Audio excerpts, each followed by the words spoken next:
नमस्कार दोस्तों, आज हम लेकर आए हैं एक ऐसा पॉलिटिकल ड्रामा जो कोलकाता से शुरू होकर दिल्ली तक हलचल मचा रहा है। ममता दीदी ने पीएम मोदी को ऐसा ताना मारा है कि सोशल मीडिया पर तूफान आ गया है। तो तैयार हो जाइए, क्योंकि ये सिंदूर वाला मुकाबला है जो आपको हंसाएगा भी और सोचने पर भी मजबूर करेगा। मेरा नाम है शुभम गुप्ता और आप देखना शुरू कर चुके हैं माइक इंडिया। 29 मई 2025 को कोलकाता में ममता बनर्जी ने पीएम मोदी पर तीखा हमला बोला।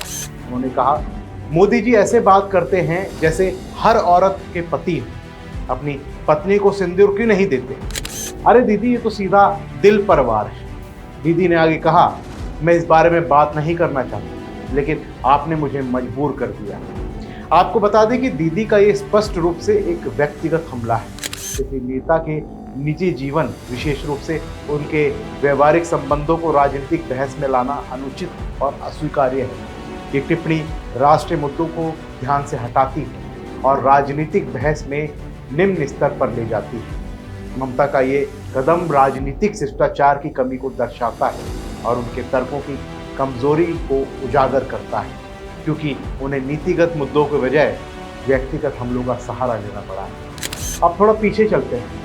ये सारा बवाल बीजेपी के ऑपरेशन सिंदूर अभियान से जुड़ा है, जिसे ममता दीदी ने प्रचार का ढोंग करार दिया। दीदी बोली, सिंदूर हर औरत का पवित्र गहना है, इसे पति के लिए पहना जाता है। लेकिन दीदी ने यह भी कहा, मैं ऑपरेशन सिंदूर पर कमेंट नहीं करूंगी, हर औरत का सम्मान होता है। फिर भी ताना तो बनता है ना दीदी। लेकिन रुकिए, असली ट्विस्ट तो अभी बाकी है। ममता दीदी ने पीएम को खुली चुनौती दे डाली। वो उन्होंने कहा कि आमने सामने बहस करो, कोई स्क्रिप्ट नहीं, सवालों का जवाब तुरंत दो, चाहे तो टेलीप्रॉम्प्टर भी लाओ। अरे वाह दीदी, ये तो बॉलीवुड स्टाइल का चैलेंज है। दीदी यहीं नहीं रुकी, उन्होंने आरोपों की झड़ी लगा दी। उन्होंने कहा, आप मीडिया को कंट्रोल करते हो, राजस्थान बांग्लादेश की घटनाओं का गलत इस्तेमाल करते हो, बंगाल में फेक न्यूज़ फैलाते हो, और ऊपर से पूछा, हर प्रदर्शन आपके नाम पर, सेना के लिए कुछ क्यों नहीं करते, बस प्रचार चाहिए। अब आता है सवालों का सुपर हिट राउंड। दीदी ने कहा, क्या मोदी जी और उनके नेता अब ऑपरेशन सिंदूर की तरह ऑपरेशन बंगाल लाने वाले हैं। ये बात बीजेपी नेता सुकांत मजूमदार के उस बयान पर थी जिसमें उन्होंने ऑपरेशन बांग्ला से तृणमूल को उखाड़ने की बात कही थी। दीदी ने पलटवार करते हुए कहा कि हम आतंकवाद के खिलाफ केंद्र के साथ दे रहे हैं, फिर भी आप बंगाल की आलोचना करते हैं। दीदी का गुस्सा और तंज दोनों ही टॉप पर है।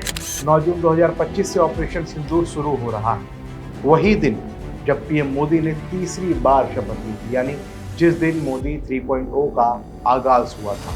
बीजेपी इस अभियान में महिलाओं को सिंदूर गिफ्ट करेगी और पंपलेट बांटकर सरकार की उपलब्धियां गिनाएगी। बीजेपी कह रही है कि ये राष्ट्रीय सुरक्षा और नीतियों को जागरूक जनता तक पहुंचाने का एक तरीका है। लेकिन ममता दीदी को लगता है कि ये बस एक वोट का जुगाड़ है। इस पर सोशल मीडिया पर भी बहस छिड़ी है। कोई ममता को सपोर्ट कर रहा है तो कोई कह रहा है ये तो मोदी के निजी जीवन पर हमला है। तो दोस्तों, ये था ममता दीदी और मोदी जी का सिंदूर शोडाउन।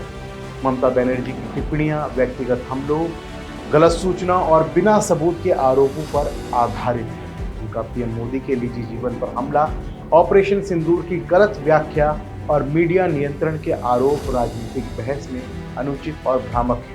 ये दर्शाता है कि ममता नीतिगत मुद्दों पर चर्चा करने के बजाय व्यक्तिगत और भावनात्मक अपीलों का सहारा ले रही है, जो राजनीतिक शिष्टाचार की कमी को उजागर करता है। राजनीतिक नेताओं को राष्ट्रीय मुद्दों पर ध्यान केंद्रित करना चाहिए और व्यक्तिगत हमलों से बचना चाहिए, ताकि लोकतंत्र मजबूत हो। आपकी क्या राय है हमारी इस वीडियो पर, हमें कमेंट बॉक्स में ज़रूर बताएं। वीडियो को लाइक, शेयर करें और सब्सक्राइब का बटन दबाना ना भूलें। मिलते हैं अगली वीडियो में, तब तक के लिए जय हिंद।